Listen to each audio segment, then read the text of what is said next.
I wanted to find something where I could just have my computer, and that would be like what I can use to grow my business. And when I realized that people actually just use their computer and build things online, like online products and courses and so on, I'm like, wow, I want to see if I can do that.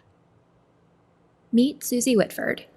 When Suzi became a new mom, she still wanted an outlet to explore her creative and tech passions, and when she found blogging, it was an instant click. She's now started multiple profitable blogs, notably Start a Mom blog, where she helps other moms follow her exact blogging blueprint to turn their passions into money-making blogs.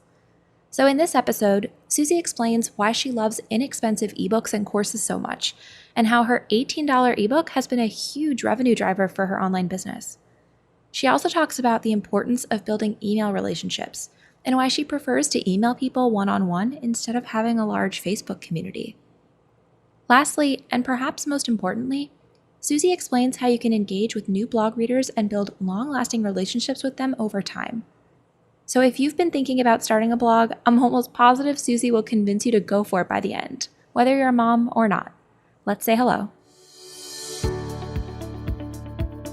Welcome to Everything is Teachable, the podcast that takes you behind the scenes to learn how everyday creators have transformed their skills and passions into online courses and businesses. To introduce this week's episode, here's your host, Melissa Guller. Hey everyone, I'm Melissa from Team Teachable, and today I'm here with Suzi Whitford from Start a Mom blog. Suzi Whitford is a former industrial engineer turned work-at-home mom blogger. She has helped over 50,000 moms start and grow their blogs, and many of her students are making $2,000 to $20,000 per month with their own blogs. Over the last 5 years, along with the help of her amazing husband, they have grown their family by 3, paid off all their debt before the age of 30, and retired from corporate jobs. So, Suzi, welcome to the podcast. Thank you so much, Melissa, for having me. I can't wait to share more about your story because I think a lot of our listeners will really see a lot of themselves in your business. So before we really get into your current blog and business, I'd love to have listeners learn more about your background. So can you tell us about your very early professional career, even before you started blogging? Wow, yeah. So I was born and raised in South Africa, moved here when I was 11, and went to college, studied industrial engineering. So just wanted to follow my dad's footsteps of being an engineer. He's civil. And that's where I met my husband. I loved industrial engineering. I loved all the math and had some classes in coding. So I had some kind of tech background and designing websites and all that. And I actually was a teaching assistant in that class. And I was a teaching assistant for my husband, John, and we kind of fell in love and coded together. It was cute. Anyway, went to work for GE Healthcare. He worked for Toyota. And when I had my first baby, I wanted to be able to juggle working and having the baby and doing it all. And it was just too much. It was overwhelming. I quit my job and I became a stay-at-home mom. But I still had that passion and that drive to do something, to use the skills that I learned productively and to help other people. But I just don't know how to do that from being at home. And if anybody here is listening has kids or have had a newborn at home, you kind of know you're stuck at home and you're there taking care of this new sweet little baby, but you still have that drive in you of like, how can I still express myself and connect with other people? Any mom understands that we love our kids fiercely, but we also have a side of ourselves that you still need to be the person you were before you became a mom. And your kids still need to see that person too. And your husband needs to see that person and you too. Like you're not, that part of you is not dead and gone. It's still there. So I started blogging. Well, first, before that, I started all kinds of different little ways of how can I help my husband out a little bit so he's not the only one carrying all the finances on his shoulders and our family is starting to grow. So I started investing in stocks, which I was horrible at. I watched Jim Cramer every morning and it didn't work at all. Like I'm horrible at stock picking and just that wasn't good. Then I started trying some MLM businesses. I started doing some crafting things and I just didn't find my groove until I saw blogging. And I'm like, wow, this is pretty cool. John, actually, my husband, introduced me to it. And he's like, well, why don't you blog? Because you can work on your computer. You don't need to have all this inventory or stuff around you. The house can kind of stay cleanish, but you can use those coding skills and that tech skills that you learned in college and kind of apply that again. I'm like, okay, great. So I started blogging. Before we keep talking about blogging, I think Yeah. that's such a good point about having no inventory and stuff. That's Yeah. such a huge perk to online businesses and not something that I think we've even talked much about on the podcast so far in almost 30 episodes. Yeah, it's a huge deal because we were actually living in a 2-bedroom townhome with our new baby, and we had a 1-car garage. So we could barely put anything in there. And the little driveway, we were sharing it with everybody else in the townhomes. And it was just the debacle of like finding a parking spot was so hard. Anyway, small problems. So yeah, I couldn't have any inventory in the house because there was no space for it. So I wanted to find something where I could just have my computer, and that would be like what I can use to grow my business. And when I realized that people actually just use their computer and build things online, like online products and courses and so on, I'm like, wow, I want to see if I can do that. So powerful. So you had your blog at first, but you started blogs before Start a Mom blog, right? Yeah. I had a Catholic parenting blog. So I shared kind of like how we got our babies to sleep through the night. At that time, we only had the one baby, but I was becoming pregnant with my second baby. And like any like parenting tips I had for her, we shared a lot about our faith and like how we grew in our faith and had struggles and so on as we were a young married couple. So that blog started making some affiliate income. And I'm like, wow, that is pretty cool. I don't have my own product, but I can recommend things that I really use and love. And when other people go through my link and make a purchase, I get a kickback, a commission.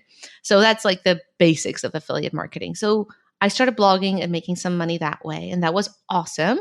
And then my friends started seeing that, hey, Suzi is talking about different things. She's like a little bit more positive now. She's not so like sad anymore. Like she has this little jump in her step. So they started asking me what I'm doing. And I told them like, hey, I started a blog. Can I help you start yours? And they would come over and we have like play dates and they would be mommies with their laptops and we would start building websites together. And then eventually it started becoming more of me teaching other moms to do the same thing because I saw moms struggle with that, like that big lack of confidence that happens when you become a mom. You become this new person and you like, for me at least, like a ton of your confidence just goes out the door because you're like, how do I do this? How do I be a mom? And like now I have a baby, and how do I still juggle all the issues that I'm facing right now? So blogging allows me still to connect with other moms while being in my PJs all day. That's the ultimate dream, to be in your Yeah. PJs, but to still be working and still find things that you're passionate about. And I think it's really important that you mentioned the lack of confidence that maybe new moms are feeling about other parts of their life, because even though we'll talk about how you teach people to start blogs, it's so much more than that. It's fulfillment, it's sharing something, it's providing for your family. And so I think for anybody asking themselves, what can I teach or how can I help? There's always something much deeper than just the name of the course or the topic you teach on. Definitely. Like when my mom signed up for the course and they're able to launch their website and they can see it and they show it off to their friends and family and it's something that they're proud of. Like they send me these amazing testimonials and they're like, I did it. My husband couldn't believe that I could create a website, but look at me, I did it. Or if they have their first like 100 subscribers through their email list, they're super ecstatic. And so am I. Like when I had my first comment on a blog post, we went out for dinner because I couldn't believe that somebody would come to my little website and take the time to write a comment or actually read my article and then comment on it. I was so excited. So we went out for dinner to like tacos or something. And it was just such a confidence boost. So I wanted those little bits of confidence boost for my moms too. Or when they make their first sale. Oh my goodness. That's just awesome when that happens. Mm-hmm. And kind of thinking back to your first year in business with Start a Mom blog, I know you started, I think it was January, right before your second daughter was born. And then can you just tell us what that full first year in business looked like for you? Golly, nobody took me seriously. Not to like throw my family under the bus. They're amazing. My family's awesome, but they did not really see what was going on here. They're like, you're writing an ebook? You're blogging? What is this? What does this all mean? Like it's hard to share with people because it's still kind of vague of what is a blog and like what are these online courses. So I'm so glad you guys have this podcast to make this more familiar to people so that they know that this is possible. And as time goes on, people will be more like understanding of it. But the first year of starting my own blog was kind of tough. It was a lot of testing. It was testing kind of who my audience is, who I'm talking to, what do they like? Do they like these types of blog posts? Do they like these freebies? It was a lot of going back and forth and testing new ideas. And it was kind of fun because my audience was still small, so I could still experiment a lot. And I know a lot of times we think like, right when I start off, oh man, I wish I had 1 million followers on Instagram. I wish I had 100,000 subscribers on YouTube. But really, if you think about that, if you had those numbers, what would you do with it? Like, would you be able to handle all that traffic? Would your blog be able, would you know what to say to them? So I think it's wonderful that we kind of start slow and we start with a small audience and then you grow with your audience on what they need and you can offer the right things to them.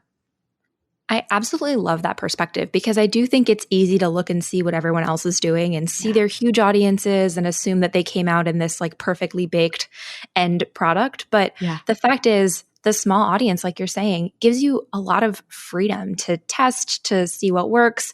Fewer people maybe see if you try something and it doesn't work, but that's totally fine. That's what'll make you a great businesswoman later. But I really appreciate that you shared all of that. And even that your family didn't take you seriously at first. I think that's probably something that a lot of new online business owners have in common because it's so much harder to point to say, oh, do you see my website?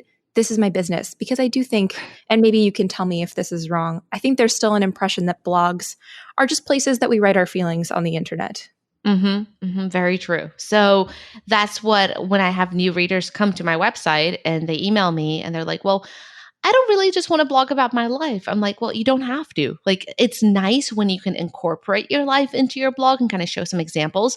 But honestly, what your blog is for your audience. It's a resource for them. And if you can show that your experiences have helped you and that can be a testimonial of how you can help them, that's fantastic. But the whole notion of what a blog is, it's a helpful guide for your audience. It's not all about you. I really like thinking of it that way, as a resource, not necessarily a journal. Yeah, exactly. So you have your blog, and I know that your ebook, right, was maybe the first product of your own that launched. Is that correct? Yes. So I had the blog and it was starting to do well. And I tested out freebie after freebie. So if you don't know what a freebie is, it's something you offer on your website in exchange for somebody's email address so that they're not just a one-time visitor. You can actually email them and build a relationship and start talking to them. And I think that's one of the little pieces of the success that I've had is I try to email every single person that emails me. I have a VA. She does what she can, but any emails that I can do, I try to do them all. And it takes me hours sometimes to get to all my emails, but I feel like that's a big part of my success. So regardless, you start your website or you start your business and you want to get your visitors more engaged with you through comments, through engaging on social media, or the best way that I found is through emails because it's one-on-one relationships. So I'm building these relationships for my readers and they're starting to ask for more because then once you start talking to your readers, you start understanding what they need. And they're giving you ideas of what you can blog about or what you can create products on. So I started, okay, well, I'm going to start with a small product because not only do I need to warm up my audience to buying something from me, but I also need to build my confidence. So if I'm going to come out of the gates and be like, hey, here's my $900 course, it's going to be hard for me to sell it because I don't have the confidence yet. So I created a small ebook, sold it for $18, which you when you're pricing something, I suggest you end it with a 7 or a 9 because it's psychological. Those numbers are better when you end your price for your product in that way. But regardless, I ended my ebook at $18. I don't even know where I got that number.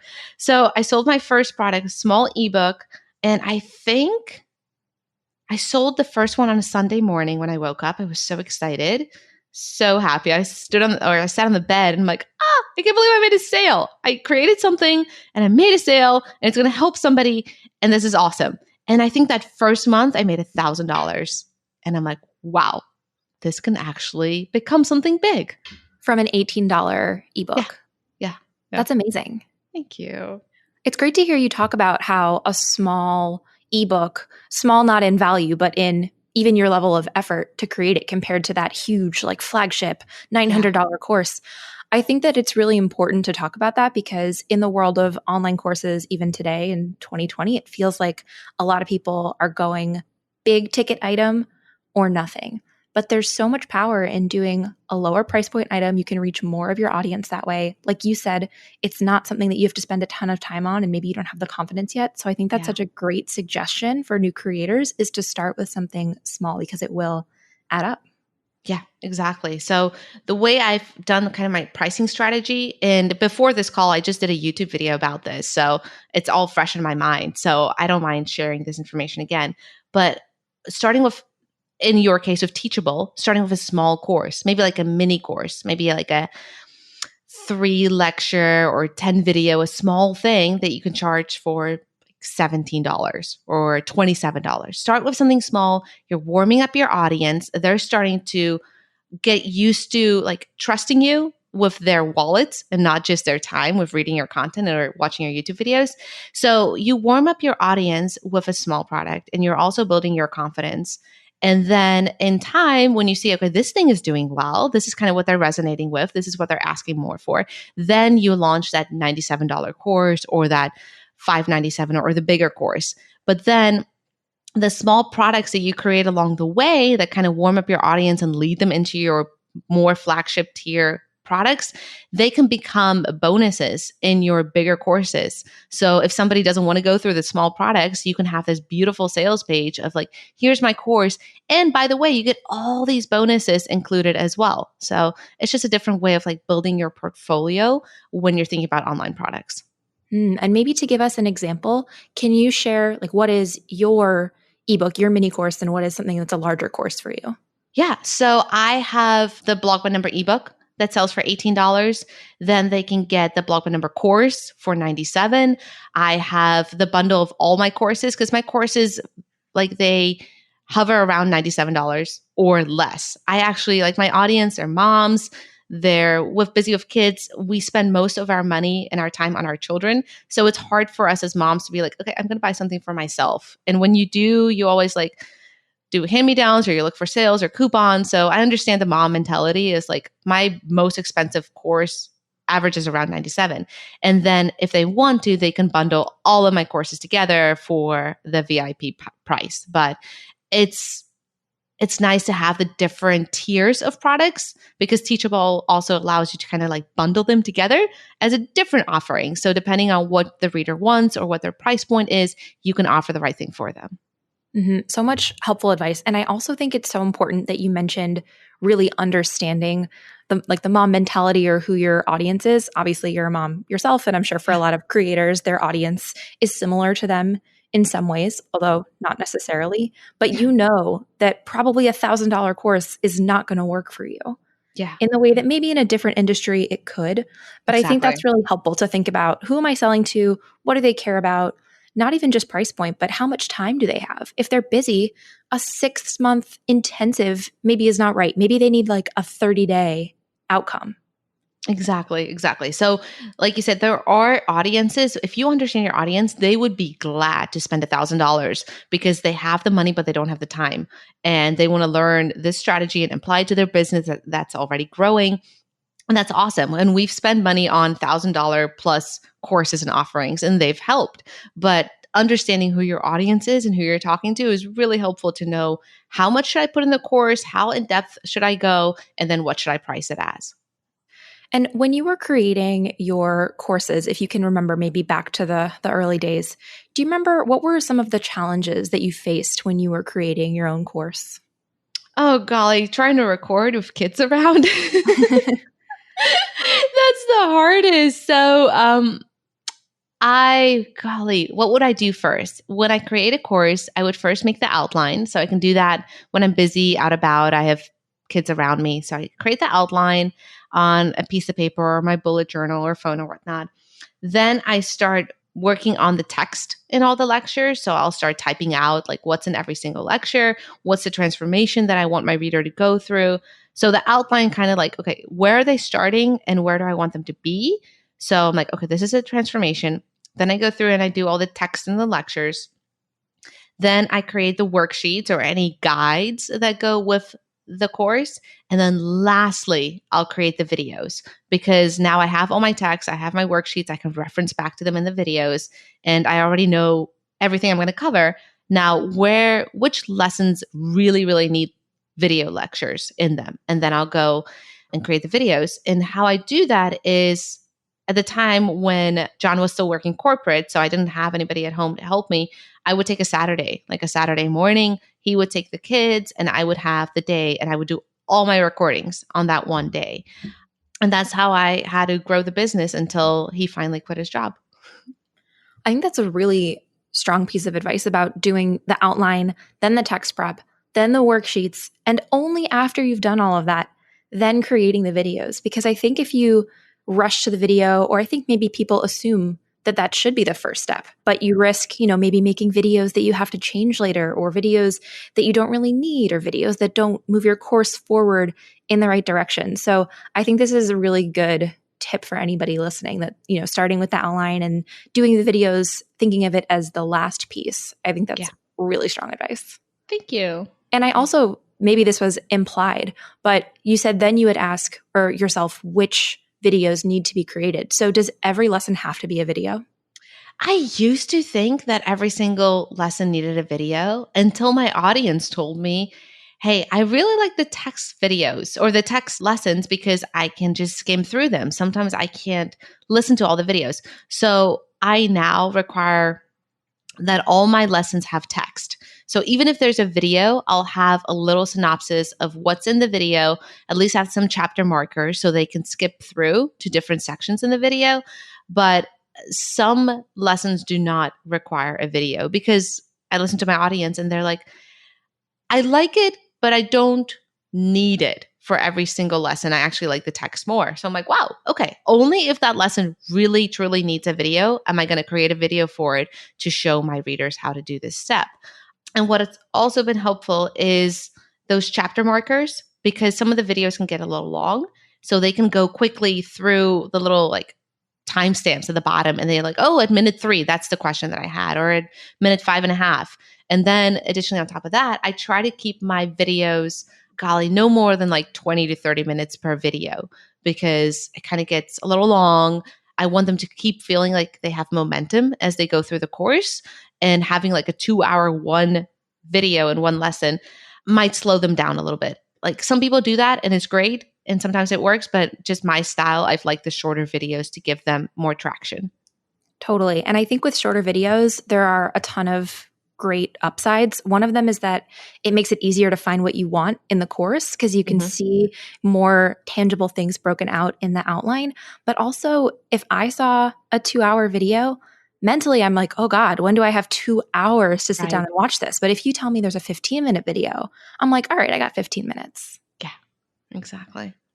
The other thing that I think, just to give an example maybe where people don't need a video, is I'm sure with blogging, there are a lot of tools that you recommend where like a bullet list with links, maybe even affiliate links to earn money could be a perfect solution, and you don't need to have a video and a full tutorial of all these different tools. So people can edit and think about the reader or the watcher, I guess, in this case. But I think it's maybe freeing to know it doesn't have to always be a video.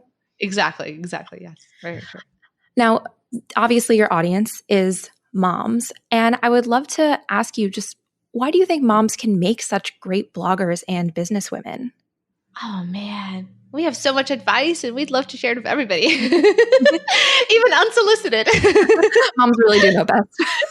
Right? So I'm like, instead of like spewing all this advice on your friends and family who've heard it, just put it in a blog. And then I'm sure people are going to be searching for the advice and the knowledge that you have.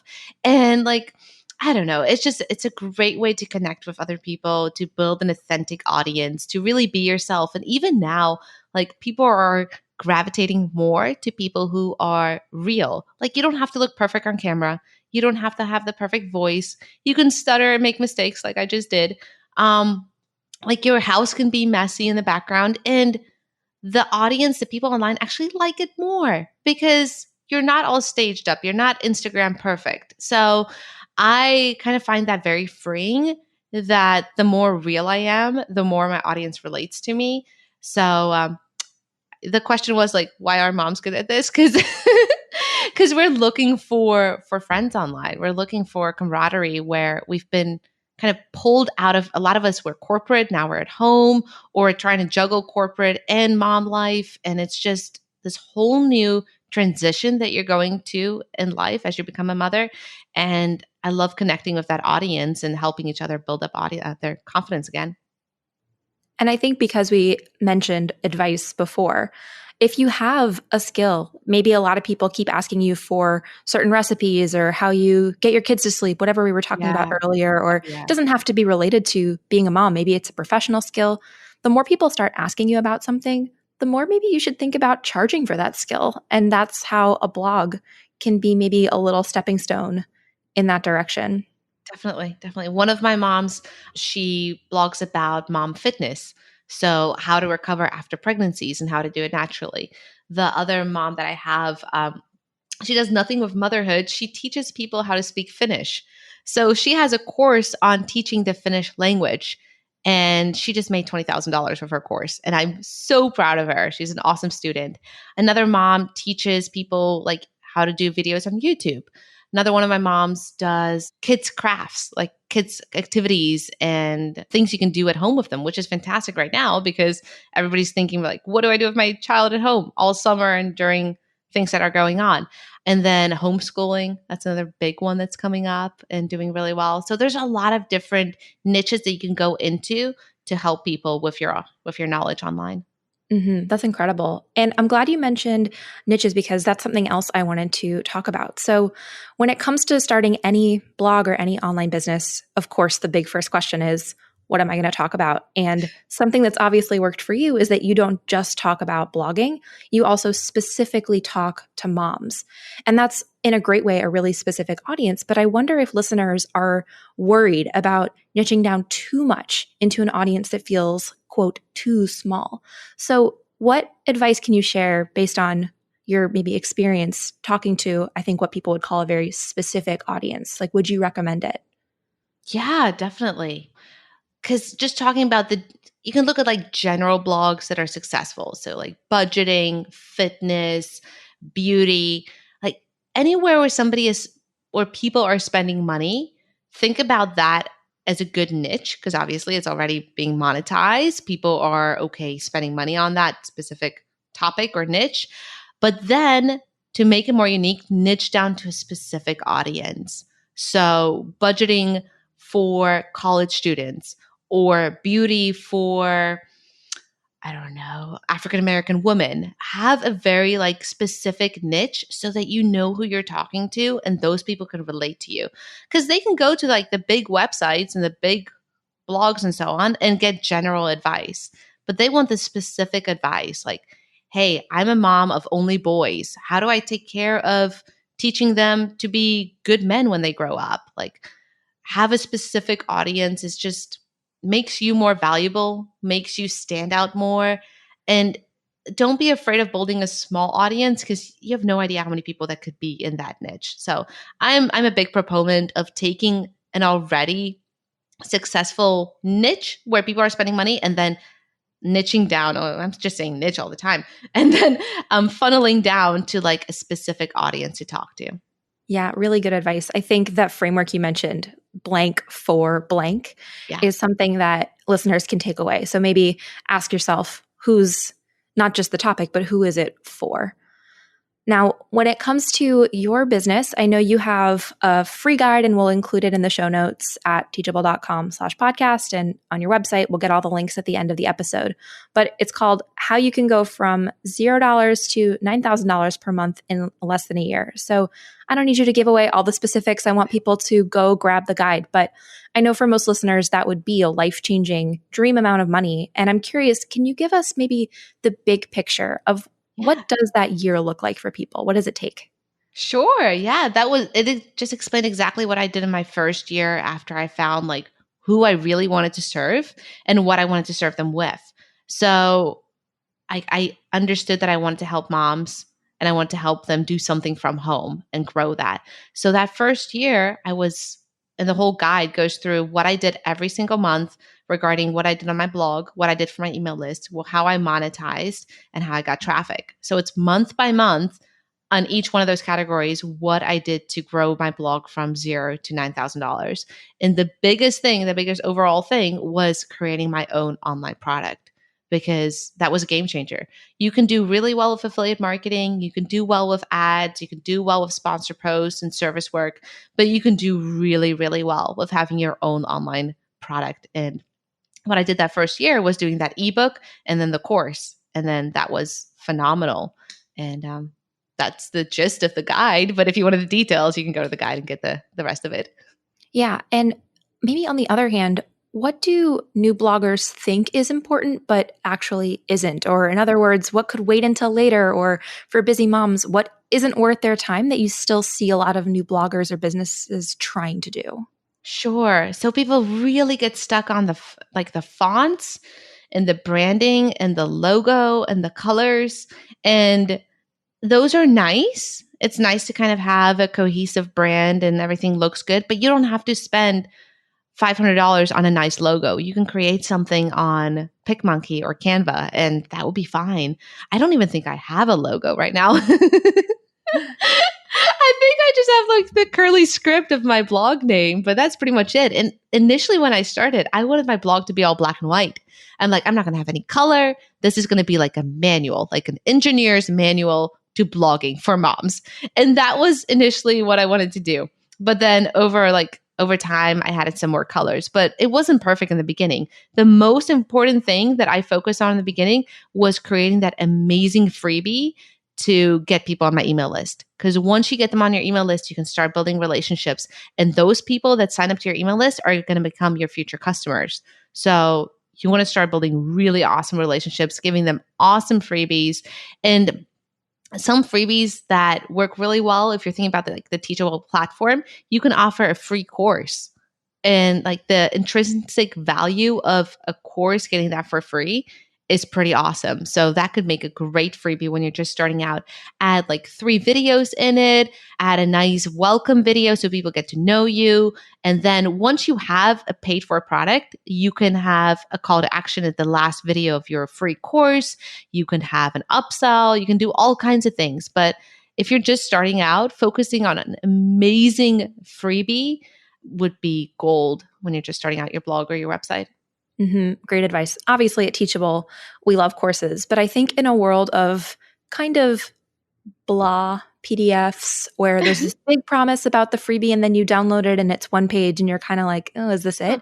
Yeah. If you go above and beyond to make even a couple of videos like you're suggesting and get in front of people and give them something valuable, they're going to be so impressed. And valuable doesn't have to mean like big studio production. It just means that they see your face and you gave them advice that really clicked for them.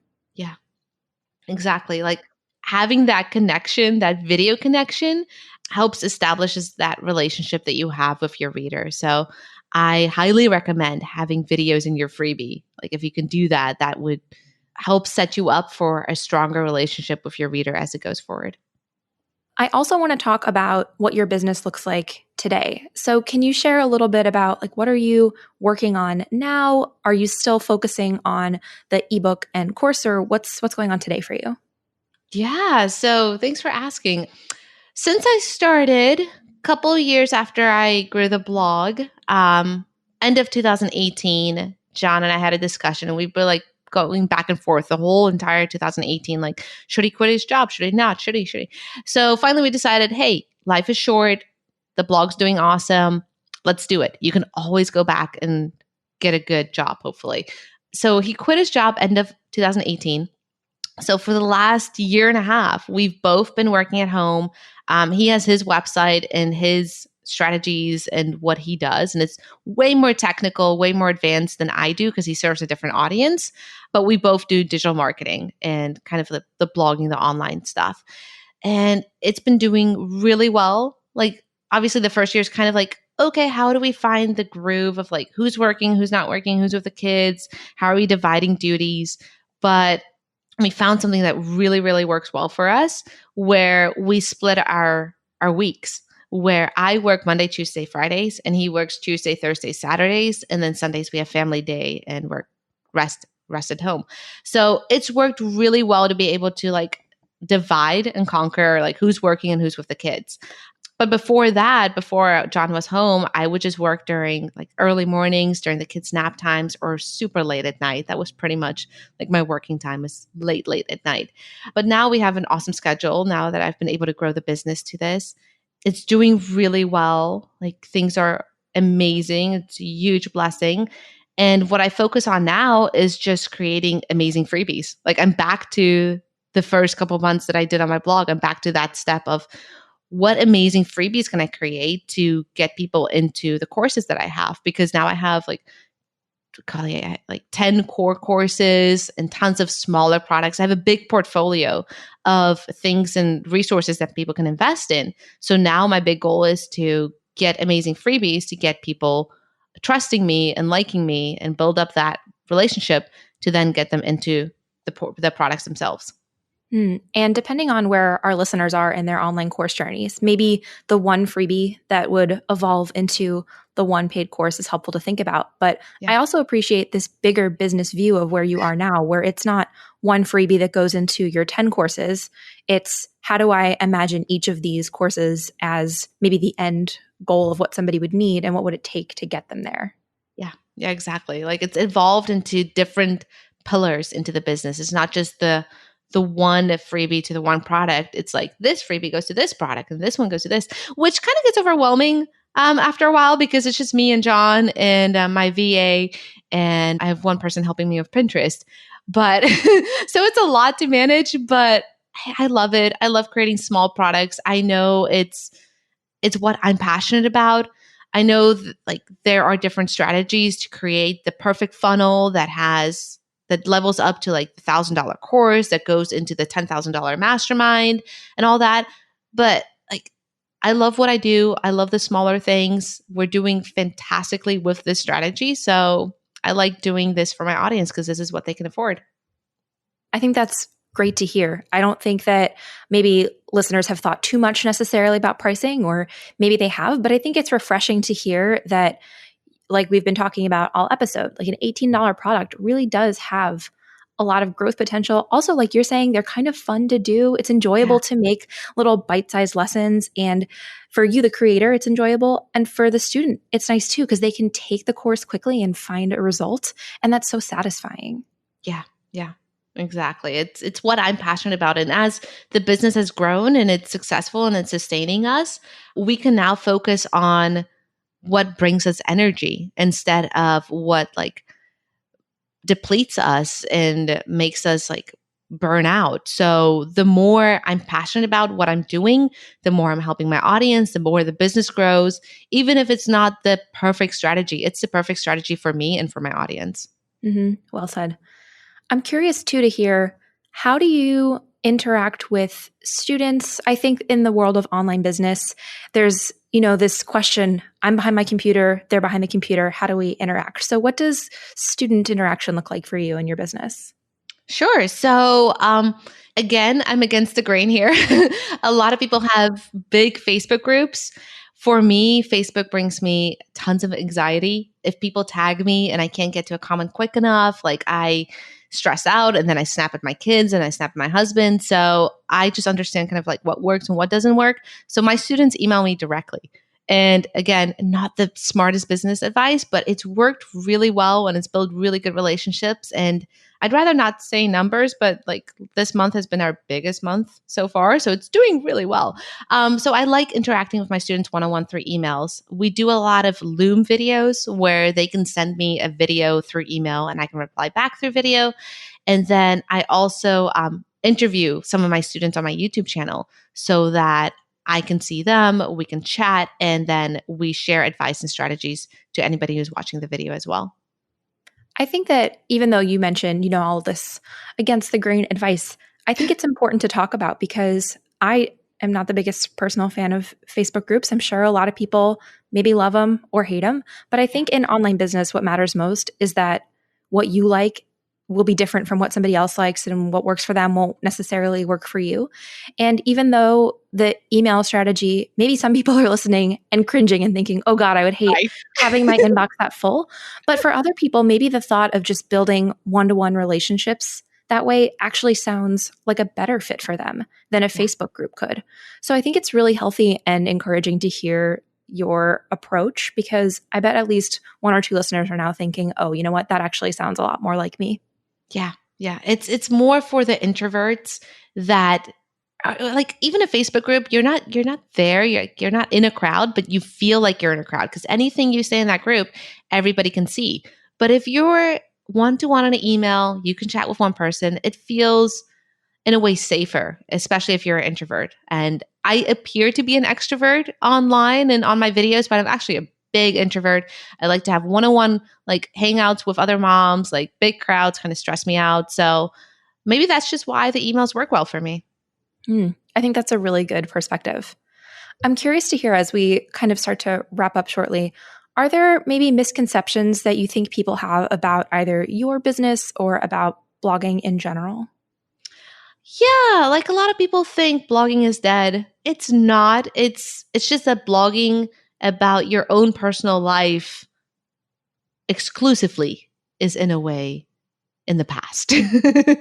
um, but blogging with the focus on helping others, that is super alive. Like having written word that's been around for thousands of years where people want to read, they want to be able to connect with others, they want to get advice. So doing it through blogging, through YouTube videos, through Instagram posts, through podcasting, it's a way to reach people. And in a busy life that we have right now, like a lot of people gravitate to reading blog posts because you can glance and get the information that you need quickly. So still really works. It's a very inexpensive hobby to start, and it can grow into something really beautiful. And I think that was really helpful that you mentioned, it's more about the reader than it is about the writer. I hadn't Yeah. thought about it in that way before. Yeah, thanks. So I ask this of most guests. We've covered it a little bit, but if you were starting your own online business today, what would you do in the first month or two? And maybe what would you save until later? Oh man, in the first month, I would, gosh, if I was starting blogging again, because I would probably pick that because I do like it, I would write 5 really, really good blog posts that would help people with like a good transformation. So lots of good tips, really super duper helpful. Then for each one of those 5 blog posts, I would have an awesome freebie. And that would help me test to see which blog post is doing the best and then which freebie is doing the best. And then from that, I would decide, okay, which freebie am I going to promote on my homepage? Which one is going to be everywhere? What channel do I have to like dive deeper in? Or what can I leave behind a little bit? So I would start off just writing a couple pieces of good content and creating those freebies to get people on your email list. And as soon as they're on your email list, start engaging with them so you can start building relationships. And then from there, they'll be feeding you ideas, and that will help you generate future content. Great advice. And where can people connect with you or learn more, since there's so much more we can't possibly cover in just this podcast episode? So where can they learn more about you and your business? All right. They can just go to startamomblog.com and find me there. There's a big old picture of me and my kiddos. And if they do want the guide that we talked about earlier, right on my homepage, they can get the guide and sign up for it completely free. Perfect. Now, as we wrap up, just any final words of wisdom or inspiration for our listeners today? Oh, golly. So many of my new bloggers and my new readers are so scared of just starting. They're so scared of everything having to be perfect. As you guys have probably heard, I've stuttered multiple times through this podcast, and that is okay.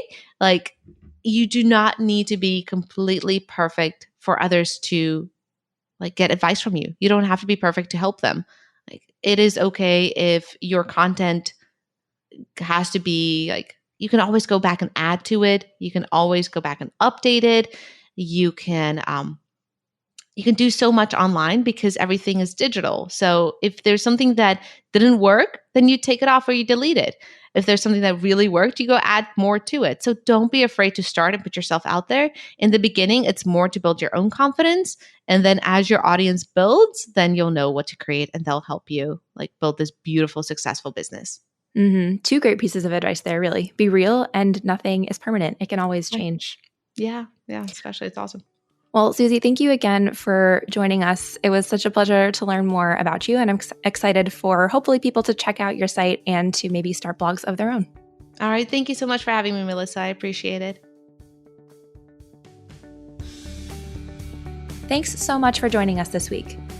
You can learn more about Suzi Whitford, Start a Mom blog, and Teachable in the show notes at teachable.com/EIT28.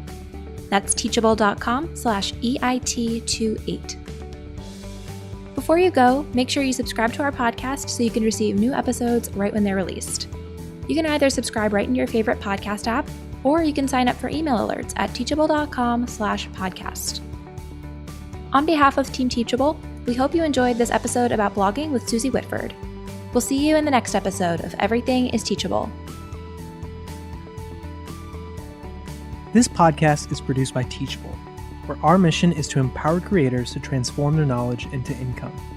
To date, we've helped over 80,000 online business owners build and sell their online courses. And together, they've earned over $500 million and reached over 20 million students. To learn more or to start creating your own online courses for free, visit teachable.com.